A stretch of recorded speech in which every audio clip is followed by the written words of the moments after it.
విసర్జించే సమయం ఎంతయ్యా అంటే just 3 minutes అంతే. 3 మినిట్స్‌లో అంతలాగా ఫాస్ట్‌గా ఉండాలి. ఉండాలి అంటే ఈ చిన్న ప్రేగు, పెద్ద ప్రేగు కలిసే ప్లేస్‌లో మ్యూకస్ ఉత్పత్తి అయితేనే జరుగుద్ది. పెద్ద ప్రేగులు ఆరోగ్యంగా ఉంటాయి. కోలన్ క్యాన్సర్ రాదు. అసల ఎవరైతే అసలు ఈ భూప్రపంచం మీద ఆరోగ్యవంతుడు ఎవరు అని డబ్ల్యూహెచ్ఓ చెప్తుందో తెలుసా? వరల్డ్ హెల్త్ ఆర్గనైజేషన్ చెప్తుందో తెలుసండి? 2 లక్షణాలు ఉండాలంటండి అతనికి. ఆ ఒకటేంటో తెలుసా? జీర్ణించుకుని విసర్జన చేసేవాడంట. రెండేంటో తెలుసా? పడుకోగానే నిద్రపోయేవాడంట. ఈ 2 లక్షణాలు ఎవరికైతే ఉంటాయో వాడి దగ్గర ఎక్కువ ఆరోగ్యం ఉందని వరల్డ్ హెల్త్ ఆర్గనైజేషన్ చెప్తుంది. నేను చెప్పట్లా. మరి మనం ఆరోగ్యవంతులలో ఉన్న మొదటి లక్షణం ఏంటంటే విసర్జన. అంటే మోషన్ ఫ్రీ కావాలి. మోషన్ ఫ్రీ కావాలంటే పెద్ద ప్రేగు గోడలకి మలం అంటుకోకూడదు. అంటుకోకుండా ఉండాలంటే చిన్న ప్రేగు, పెద్ద ప్రేగు కలిసే ప్లేస్ లో మ్యూకస్ ఉత్పత్తి అవ్వాలి. ఆ మ్యూకస్ ఎవరికి ఎక్కువ పుడుతుందో తెలుసా? కరెక్ట్ గా ఎవరికి పుడుతుందో తెలుసా? ఫైబర్, పీచు పదార్థం ఎవరైతే తింటారో వాళ్ళకి. పచ్చాహారం ఎక్కువ ఎవరైతే తింటారో వాళ్ళకి. పచ్చాహారం అంటే వండని ఆహారం. వండిన ఆహారమే కాదు, వండిన ఆహారం. ఇప్పుడు వండిన ఆహారానికి దగ్గరగా ఉన్నామా, వండిన ఆహారం దగ్గరగా ఉన్నామా మీరే చెక్ చేసుకోండి. ప్రతి ఒక్కరూ వండిన తినటమే. ఫ్రూట్స్ తినే వాళ్ళు తగ్గిపోయారు, వెజిటేబుల్స్ తినే వాళ్ళు తగ్గిపోయారు. అందుకే ఫైబర్ మిస్ అయిపోతున్నాం. బీరకాయ తొక్కలు మిస్ అయిపోయాం, శనగ తొక్కలు మిస్ అయిపోయాం, బఠానీ తొక్కలు మిస్ అయిపోయాం, చిలకడ దుంపలు మిస్ అయిపోయాం, తాటికాయలు మిస్ అయిపోయాం, తేగలు మిస్ అయిపోయాం, మొక్కజొన్న పొత్తులు మిస్ అయిపోయాం. ఇవన్నీ ఏదో మొఖమాటానికి తింటారు. అసలు లెక్క ప్రకారం నేను చెప్పినన్నింటిలోనూ పీచు పదార్థం ఉంటది. ఇలాంటి పీచు పదార్థం తగ్గిపోవటం వల్ల మలబద్ధకంలో 2వ ప్లేస్ లో ఉంది ఇండియా. 3వ ప్లేస్ లో ఉంది. మొదటి ప్లేస్ లో మలేషియా ఉంది. మలేషియా బాత్రూమ్ లోకి వెళ్ళి కూర్చుంటారంట, న్యూస్ పేపర్ పట్టుకెళ్తారట. ఆ న్యూస్ పేపర్ పూర్తిగా చదివేస్తారు కానీ ఇక్కడ పని అవదంట. అంత దారుణంగా ఫస్ట్ ప్లేస్ లో ఉందని వరల్డ్ హెల్త్ ఆర్గనైజేషన్ అనౌన్స్ చేసింది. మరి ఇండియా 3వ ప్లేస్ లో ఉంది. అన్ఫార్చునేట్లీ వెస్టేజ్ లో ఉన్న వాళ్ళు ఫస్ట్ ప్లేస్ లో ఉండాలి తప్ప 3వ ప్లేస్ లో ఉండకూడదు. అంటే మలబద్ధకం లేని ప్లేస్ లో ఉండాలి. మలబద్ధకం ఉన్న ప్లేస్ లో మలేషియా ఉంటే లేనట్టుగా ఇంకో దేశం ఉంది. నాకు అది గుర్తులేదు. మలబద్ధకం లేని దేశం ఒకటి ఉంది. న్యూజిలాండ్ దగ్గర ఉంటది ఒక దేశం, చిన్న దేశం. అక్కడ ఎవరికి మలబద్ధకం లేదు, ఫస్ట్ ప్లేస్ లో ఉంది లేని దాంట్లో. అలా మనం లేని దాంట్లో, మలబద్ధకం లేని దాంట్లో ఫస్ట్ ప్లేస్ లో ఉండాలని చెప్తున్నాను. ఉండాలంటే మ్యూకస్ ఉత్పత్తి అవ్వాలి. అదే ఫైబర్. దీన్ని ఎవరైతే మరి గ్లాసులో నీటిలో కలుపుకుని తాగుతారో మరి 1 రోజు, 2 రోజులకు, 3 రోజులకు రాదండి. 60 రోజులు కంటిన్యూగా 2 నెలలు ఎవరైతే తాగుతారో మీరు 2వ నెలల తర్వాత మీరు దాన్ని గమనిస్తారు. అది మరి మీరు ఏమనుకోవద్దు, నేను చెప్పాల్సింది చెప్పేస్తాను మీకు అర్థం తెలియటం కోసం. మరి విసర్జన అయిన తర్వాత క్లీన్ చేసుకున్నప్పుడు క్లాత్ తో తుడుచుకున్న, పేపర్ తో తుడిచిన, చేతితో క్లీన్ చేసుకున్న ఆ మ్యూకస్సే తగలాలి చేతికైనా, పేపర్ కైనా, దేనికైనా. ఈ విసర్జక పదార్థం ఏదైతే ఉందో అది అస్సలు మనకు టచ్ అవ్వకూడదు. చిన్న ప్రేగులు దాటిన తర్వాత కిందకు వచ్చేదాకా దానికి మనకి సంబంధం లేదు. అలాంటి సృష్టి, అలాంటి మానవ సృష్టి అనమాట. అలాంటి అద్భుతం అనమాట అండి. Note this point my dear friends. ఇది మీరు 60 రోజుల తర్వాత గమనిస్తారన్న ఉద్దేశంతో ఈ పాయింట్ కూడా నేను మీ ముందు పెట్టాను. అలాగే నెక్స్ట్ వచ్చేసి, అలాగే ఎవ్రీ ఇయర్ నేను జస్ట్ ఒక 2-3 మంత్స్, 3 మంత్స్ కాదు 4 మంత్స్ వరకు తాగుతూ ఉంటాం. మా ఇంట్లో ఇది బాగా అలవాటు అయిపోయింది మాకు. ఇకపోతే నెక్స్ట్ ప్రొడక్ట్ వచ్చి ఫుడ్ ప్యాచ్ అండి. ఈ ఫుడ్ ప్యాచ్ మనిషి భూమి మీద ఎక్కువ కాలం బతకాలంటే ఇందాక ఎలాగైతే నీళ్ళు తాగమని చెప్పానో, రెండోది ఏంటో తెలుసా? ఖచ్చితంగా చెప్పులు లేకుండా అరిపాదాన్ని భూమి మీద తాకుతూ 3 కిలోమీటర్లు రాను పోను 1.5 నడవాల్సిందే. మట్టి మీద, రోడ్ల మీద కాదు, సిమెంట్ రోడ్లు, తార్ రోడ్లు కాదు, మట్టి భూమి మీద నడాల్సిందే. ఎందుకు అంటే అడుగు తీసి అడుగేస్తున్నప్పుడు రక్తంలో ఉన్న మలినాలు మన అరిపాదం ద్వారా నేలకంటుకుపోతాయి. ఇలా బ్లడ్ యూటర్న్ తీసుకునేది అరిపాదంలోనే. ఇలా ఎవరైతే మట్టి మీద చెప్పులు లేకుండా, షూ లేకుండా నడుస్తారో వాళ్ళ బాడీలో వ్యర్థాలన్నీ నేలకంటుకుపోతాయి. అంటే మన బాడీలో ఉన్న 8-9 లీటర్ల రక్తం 3 కిలోమీటర్లు నడిచేటప్పటికి గుండె పైన పంపు చేస్తుంది. అది అరిపాదంకి వచ్చి పైకి వెళ్తుంది. ఎంటైర్ బాడీలో టోటల్ ఆర్గాన్స్, అవయవాలకి లింక్ ఎక్కడ ఉందాయా అంటే అరిపాదంలోనే ఉంది. మీకు తెలుసో లేదో వైద్యులను అడగండి. అరిపాదం 2వ గుండెగా వర్ణిస్తారు. అంటే గుండె ఆరోగ్యంగా ఉండాలంటే పాదంతో భూమి మీద నడాలి. కావాలంటే గుండె డాక్టర్లను అడగండి. ఈ భూమొత్తం మీద గుండెకి ఏది మంచిదంటే మనం అనుకుంటాం బీట్రూట్, క్యారెట్, అది ఇది అంటారు కదా. డాక్టర్ అని చెప్పడం గుండెకి ఏది మంచిది మంచిదని అడగండి, నడక మంచిది అంటాడు ఆయన. అంటే గుండెకి నడకే మంచిది. అలాగని చెప్పులు షూలు వేసుకోకూడదు, మట్టి మీద నడాలి. అందుకే చూడండి, మట్టి మీద నడిసే అంటే మనుషులు నడిచే చోట మొక్కలు కూడా మొలవు. ఎందుకు అంటే మనిషి పాదం నుంచి వచ్చేది విషం.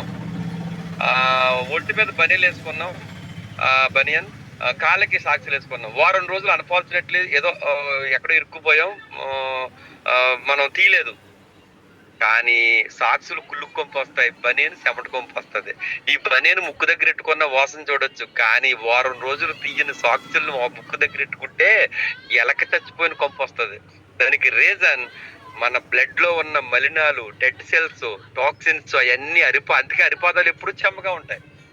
అందుకే పూర్వీకులు కాళ్ళు కడుక్కుని లోపలికి రమ్మనేవారు. పూర్వం మట్టి అరుగులు, ఆ కిందే కూర్చునేవారు, కిందే భోంచేసేవారు, పిల్లలు తిరిగేవారు. అందుకే కాళ్ళు ఎక్కడికన్నా వెళ్ళి వచ్చినప్పుడు కాళ్ళు కడుక్కుని లోపలికి రావాలనేవారు. ఏంటి టాక్సిన్స్ అని ఇంట్లో అంటుకుపోతే మళ్ళీ ఆ పిల్లలు అక్కడే తిరుగుతూ ఉంటారు, మనం అక్కడే భోంచేయాలని. అందుకే కాళ్ళు కడిగే సాంప్రదాయం పెట్టారు. అలాగే మనం పసుపు రాసే సాంప్రదాయం, కాళ్ళు అలా దాటినప్పుడు ఆ కాళ్ళకు ఉన్నటువంటి ఈ ఫ్రీ రాడికల్స్ ఇలాంటి ఇవన్నీ కొన్ని జీవులు ఉంటాయి, అవన్నీ కింద పడిపోతాయని చెప్పి గడపకు పసుపు రాసే సాంప్రదాయం పెట్టారు. అలాగే మరి డాక్టర్లను అడగండి, చెప్తారు మనం ఎలాంటి చెప్పులు కొనుక్కోవాలంటే వాషబుల్ చెప్పులు మాత్రం కొనుక్కోవాలి, వాషబుల్ కాని చెప్పులు కొనుక్కోకూడదు, చెప్పులతో కడగాలి.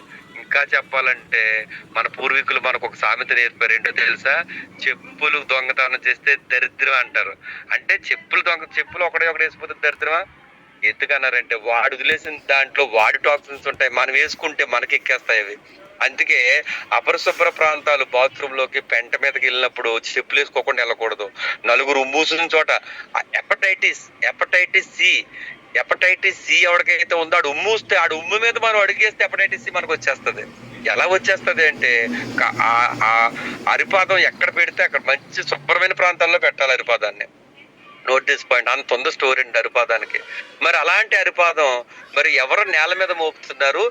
ఎవరు నేల మీద మోపి 3 కిలోమీటర్లు నడుస్తున్నారో చెప్పండి.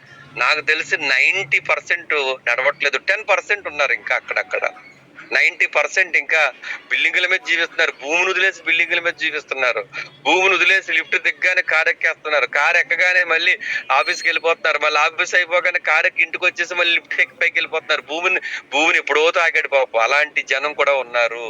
Note this point. అందుకే ఈవేళ డిటాక్స్ లో చాలా ఇంపార్టెంట్ పాయింట్. మన వెజిటేజ్ సప్లిమెంట్స్ వాడేటప్పుడు కూడా మొదట 5 రోజులు ఈ ఫుడ్ ప్యాచ్ వేసుకుని ఆ తర్వాతే వాడమని చెప్తున్నాం 6వ రోజు నుంచి. ఎందుకు అంటే బాడీలో ఉన్న టాక్సిన్స్ బయటకు పోవాలంటే అరిపాదాన్ని నేల మీద మోపట్లేదు కాబట్టి మరి మన వెస్టేజ్ కంపెనీ ఒక మంచి ప్రత్యామ్నాయం తీసుకొచ్చింది. టోటల్ ఆర్గాన్స్ లింక్ అంతా అందులో ఉందని చెప్పాను. ఫుడ్ రిఫ్లెక్సాలజీ అంటారు దీన్నే. మరి మన వెస్టేజ్ ఫుడ్ ప్యాచెస్ ఎవరైతే పడుకునే ముందు వేసుకుని తెల్లారిన తర్వాత తీసేస్తారో ఇలా నల్లగా వచ్చేస్తాయి.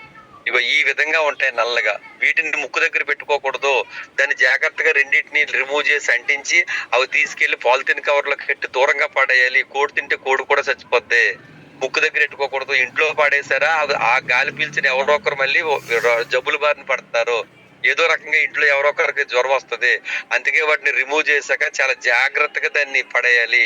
అయితే ఈ ఫుడ్ ప్యాచెస్ ఈ విధంగా తెల్లగా వచ్చేదాకా వేసుకోవాలి. మొదట ప్యాకెట్కో లేకపోతే మొదట బాక్స్ కు వచ్చేస్తుంది అనుకోకండి. నాకు తెలిసి మూడు బాక్సులు వాడితేనే కానీ ఇలా కనపడదు. అలాంటి ఫుడ్ ప్యాచెస్ వాడితే వచ్చే ప్రయోజనాలు ఏంటి అంటే మరి మన బాడీలో టోటల్ బాడీ డిటాక్సిఫై అవ్వటం వల్ల శరీరం చాలా తేలిగ్గా ఉంటుంది. తేలికంటే బరువులో తేలిక కాదు, బద్ధకం ఉండదు, తేలికగా ఉంటుంది, నిద్ర బాగా పడుతుంది, అలాగే బ్లడ్ ప్యూరిఫై అవుతుంది. ఈ పని కిడ్నీలు చేయాలి. రక్తాన్ని శుభ్రం చేసేవి కిడ్నీలే. ఆ కిడ్నీలకి ఫుడ్ ప్యాచ్ ఎవరైతే వేస్తారో కిడ్నీలకి హెల్ప్ అవుతుంది. కిడ్నీలో ఉన్న ఫిల్టర్స్ చాలా ఫ్రెష్ గా తయారవుతాయి, కిడ్నీలకి సపోర్ట్ అవుతుంది. కిడ్నీలో ఉన్న హెవీ మెటల్స్ ని ఇది తీసేసుకుంటుంది, అంటే బ్లడ్ ద్వారా రిమూవ్ చేసేసుకుంటుంది. అలాగే ఇది యూజ్ చేయటం వల్ల వెయిట్ లాస్ అవుతారు. ఇది యూజ్ చేయటం వల్ల చాలా ఫ్రెష్ గా ఉంటుంది టోటల్ కంటికి, అలాగే ఊపిరితిత్తులకి, లంగ్స్ కి, గుండెకి, అన్నిటికీ, అన్ని అవయవాలకి ఆరోగ్యమే. ఈ టాక్సిన్స్ రిమూవ్ చేసుకోవటం వల్ల మనం మందులు వాడినా బాగా పనిచేస్తుంది, సప్లిమెంట్స్ వాడినా బాగా పనిచేస్తుంది, తినే ఆహారం కూడా బాగా పనిచేస్తుంది. ఇలా కలుపుని తీసి మందేస్తాడు రైతు, మనం కూడా టాక్సిన్స్ రిమూవ్ చేసి సప్లిమెంట్స్ యూస్ చేయాలి. నేనైతే ఎస్పెషల్లీ ప్రతి నెల యూస్ చేస్తానండి. 5 సెట్లు యూస్ చేస్తాను. ఎందుకంటే నాకు బాగా ఇష్టం. చాలా ఎనర్జీగా ఉండాలి, చాలా యాక్టివ్ గా ఉండాలంటే చాలా వండర్ఫుల్ ఫెంటాస్టిక్ ప్రొడక్ట్ అనమాట అండి.